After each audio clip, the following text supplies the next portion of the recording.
SLBC టన్నెల్లో ప్రమాదం జరిగి నేటికి సరిగ్గా నెల రోజులు గడుస్తుంది. గత నెల 22వ తేదీన ఉదయం 8:30 ప్రాంతంలో టన్నెల్ లోపల ప్రమాదం జరిగింది. మార్నింగ్ షిఫ్ట్లో భాగంగా పని చేసేందుకు లోపలికి వెళ్ళినటువంటి సిబ్బంది అంతా కూడా పనుల్లో నిమగ్నమైనటువంటి సందర్భంలో ఒక్కసారిగా టన్నెల్ లోపల భాగం అంతా కూడా కొలాప్స్ కావడం జరిగింది.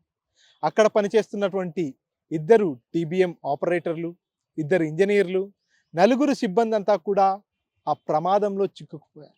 ఆ రోజు నుంచి కూడా పూర్తిగా టన్నెల్ లోపల ఇరుక్కుపోయినటువంటి ఆ 8 మందిని సురక్షితంగా బయటికి తీసుకొచ్చేటటువంటి ప్రయత్నాలని ప్రభుత్వం ప్రారంభించింది. ఈ రోజుకు నెల రోజులు గడుస్తుంది. ఈ నెల రోజుల వ్యవధిలో ఎస్ఎల్బీసీ టన్నెల్లో జరిగినటువంటి ఎపిసోడ్స్ అంతా కూడా ఒకసారి పరిశీలించేటటువంటి ప్రయత్నం చేద్దాం. 22వ తేదీన సుమారు ఉదయం 8:30 ప్రమాదం జరిగింది. ప్రమాదం జరిగినటువంటి సందర్భంలో లోపల పనిచేసే వారంతా కూడా ప్రాణ భయంతో బయటికి పరుగులు పెట్టారు.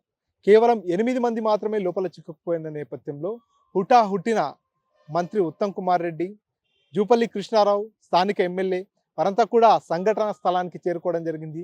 అక్కడ ప్రమాదం జరిగినటువంటి విషయాన్నంతా కూడా తెలుసుకున్నారు. ఆ తర్వాత వెంటనే రెస్క్యూ టీమ్స్ని అలర్ట్ చేశారు. రెస్క్యూ టీమ్స్ అంతా కూడా రంగంలోకి దిగాయి. వారందరినీ కూడా లోపల ఉన్నటువంటి 8 మందిని సురక్షితంగా బయటికి తీసుకురావాలనేటటువంటి ఒక ఆకాంక్షతో ఇక్కడ పరిస్థితులన్నింటినీ కూడా సీఎం రేవంత్ రెడ్డి దృష్టికి తీసుకెళ్లారు. రేవంత్ రెడ్డితో సమీక్షా సమావేశం ఏర్పాటు చేసిన అనంతరం పూర్తిగా ఎన్డీఆర్ఎఫ్, ఎస్డీఆర్ఎఫ్ బృందాలంతా కూడా రంగంలోకి దించాలనేటటువంటి ఉద్దేశంతో కేంద్రంతో కూడా మాట్లాడడం జరిగింది.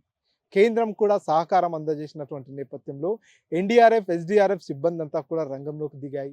పూర్తిగా అక్కడ లోపల చిక్కుకుపోయిన వారిని బయటికి తీసేందుకు అక్కడ పేరుకుపోయినటువంటి మట్టి, బురద వాటన్నింటిని కూడా తవ్వే పనుల్లో నిమగ్నమైపోయారు.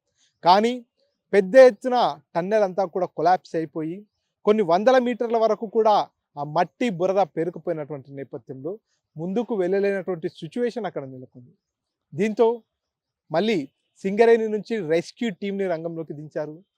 సింగరేణి రెస్క్యూ టీంతో పాటు ఎన్డీఆర్ఎఫ్, ఎస్డీఆర్ఎఫ్ సిబ్బంది అంతా కూడా పనిచేస్తున్నటువంటి క్రమంలో అక్కడ 14వ కిలోమీటర్ దగ్గర ప్రమాదం జరిగింది. 0 పాయింట్ దగ్గర ప్రమాదం జరిగినటువంటి నేపథ్యంలో లోకో ట్రైన్ ఆధారంగా లోపలికి వెళ్ళి రెస్క్యూ నిర్వహించాల్సి ఉంటుంది. లోకో ట్రైన్ కేవలం 11వ కిలోమీటర్ దాకా మాత్రమే వెళ్ళేటటువంటి సిచ్యువేషన్. అక్కడ నుంచి పెద్ద ఎత్తున నీరు, మట్టి, బురద అంతా కూడా కొట్టుకొచ్చినటువంటి నేపథ్యంలో 11వ కిలోమీటర్ వరకు లోకో ట్రైన్లో వెళ్ళేసి ఆ తర్వాత కాలినడకన ముందుకెళ్ళినటువంటి సిచ్యువేషన్ కూడా చూసాం. ఆ తర్వాత లోకో ట్రైన్ వెళ్ళడానికి కావచ్చు, అదంతా కూడా క్రమంగా పనులు చేసుకుంటూ దాదాపు 11 ఏజెన్సీలకు సంబంధించినటువంటి సహాయక బృందాలన్నీ కూడా రంగంలోకి దిగాయి.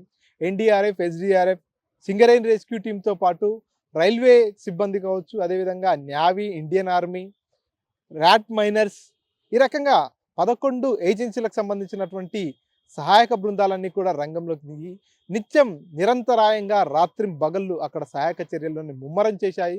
ఎప్పటికప్పుడు పరిస్థితులన్నింటినీ కూడా రాష్ట్ర ప్రభుత్వం కావచ్చు, మంత్రి ఉత్తమ్ కుమార్ రెడ్డి కూడా దగ్గరుండి పర్యవేక్షించినటువంటి పరిస్థితి.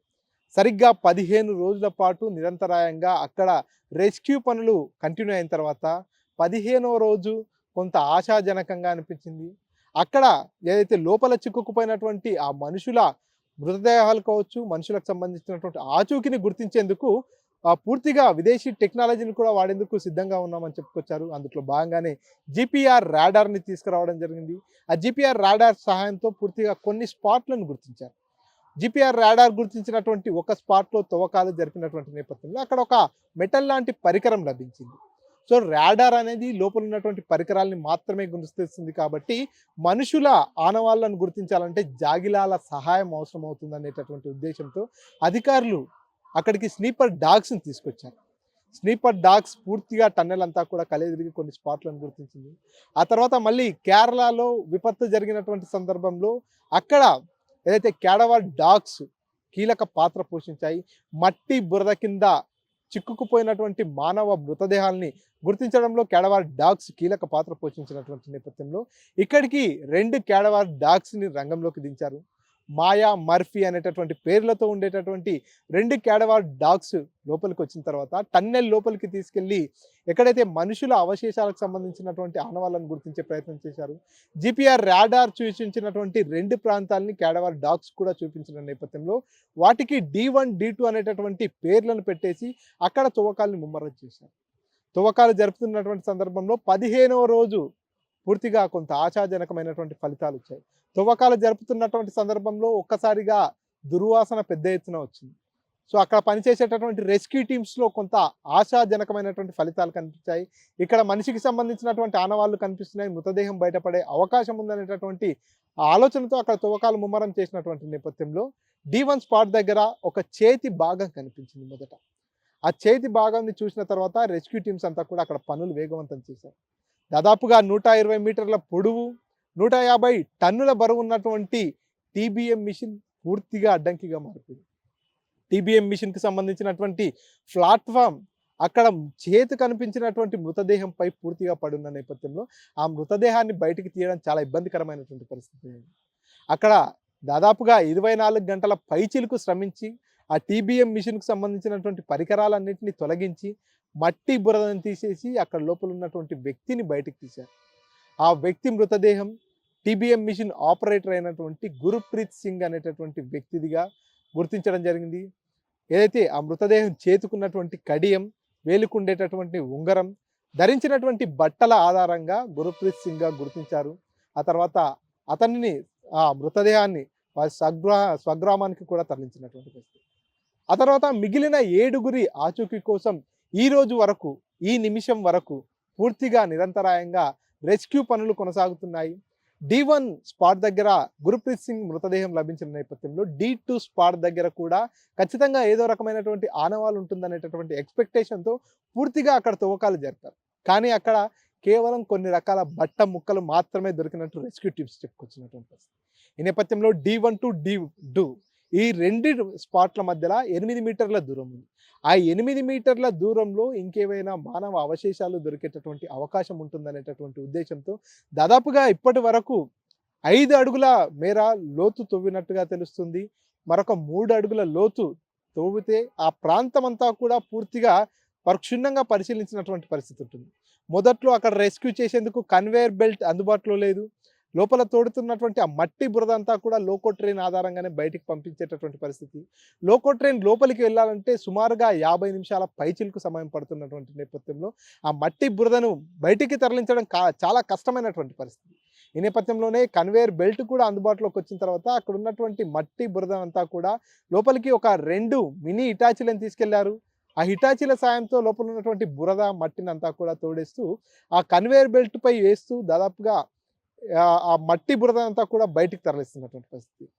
TBM మిషన్కి సంబంధించినటువంటి పరికరాలన్నింటినీ కూడా ముక్కలు ముక్కలుగా చేస్తూ అక్కడ నుంచి లోకో ట్రైన్ ఆధారంగా TBM మిషన్కి సంబంధించినటువంటి ఆ పరికరాలన్నింటినీ కూడా బయటికి తీసుకొస్తున్నారు. దాదాపుగా D1 to D2 మధ్యలో ఉన్నటువంటి స్పేస్ అంతా కూడా క్లియర్ అయిపోయింది. అక్కడ తవ్వకాలంతా కూడా ముమ్మరంగా జరుగుతున్నాయి. చివరి దశలో అక్కడ తవ్వకాలు కొనసాగుతున్నటువంటి పరిస్థితి. సో ఇదే D1 to D2 వదిలేస్తే చివరి 50 మీటర్లు 0 పాయింట్ నుంచి చివరి 50 మీటర్లు ఏవైతే ఉన్నాయో అదంతా కూడా మరింత ప్రమాదకరంగా మారింది. అక్కడంతా కూడా నీటి ఊట నిమిషానికి 50 లీటర్, దాదాపుగా నిమిషానికి 5 లీటర్ల మేర కూడా నీటి ఊట వస్తున్నటువంటి నేపథ్యంలో అక్కడ తవ్వకాలకు పెద్ద ఎత్తున ఇబ్బంది కలుగుతున్నటువంటి పరిస్థితి. అక్కడ పై భాగంలో ఏర్పాటు చేసినటువంటి సిమెంట్ సెగ్మెంట్స్ ఏవైతే ఉన్నాయో అవన్నీ కూడా పూర్తిగా దెబ్బతిన్నాయి. అక్కడక్కడ క్రాక్స్ వస్తున్నటువంటి దృశ్యాలని కూడా లోపల పనిచేసేటటువంటి రెస్క్యూ టీమ్స్ అంతా కూడా గమనించినటువంటి పరిస్థితి. అక్కడ మనుషులు వెళ్ళి తవ్వినట్లయితే పూర్తిగా మళ్ళీ ఆ సెగ్మెంట్స్ కాస్త కూలేటటువంటి ప్రమాదం ఉన్నట్టుగా వారు గమనించినటువంటి నేపథ్యంలో అక్కడంతా కూడా ఒక బార్డర్లా వేసేశారు. ఆ బార్డర్ని దాటి ఎవరు కూడా అక్కడ లోపలికి వెళ్ళరాదనేటటువంటి సూచనలు కూడా చేసిన నేపథ్యంలో ఆ చివరి 50 మీటర్ల వరకు ఎవరు తవ్వకాలు జరపట్లేదు. ఇటుపక్కన ఉన్నటువంటి ఈ ప్రాంతం అంతటిని కూడా పూర్తిగా రెస్క్యూ టీమ్స్ అన్ని కూడా తవ్వకాలు జరుపుతున్నటువంటి పరిస్థితి. ఈ నేపథ్యంలో ఏదైతే ఆ చివరి 50 మీటర్లు మనుషులు వెళ్ళలేని ప్రాంతం ఏదైతే ఉందో అక్కడ రోబోలతో పనులు జరిపించాలి, రోబోలతో తవ్వకాలు జరపాలంటూ కూడా అధికారులు నిశ్చయించడం జరిగింది. ఈ నేపథ్యంలోనే అన్వీ రోబోటిక్ టీంని రంగంలోకి దించారు. అన్వీ రోబోటిక్ టీంకు సంబంధించినటువంటి సభ్యులంతా కూడా లోపలికి వెళ్ళి పరిస్థితులను సమీక్షించిన తర్వాత రోబోలను కూడా రంగంలోకి దించారు.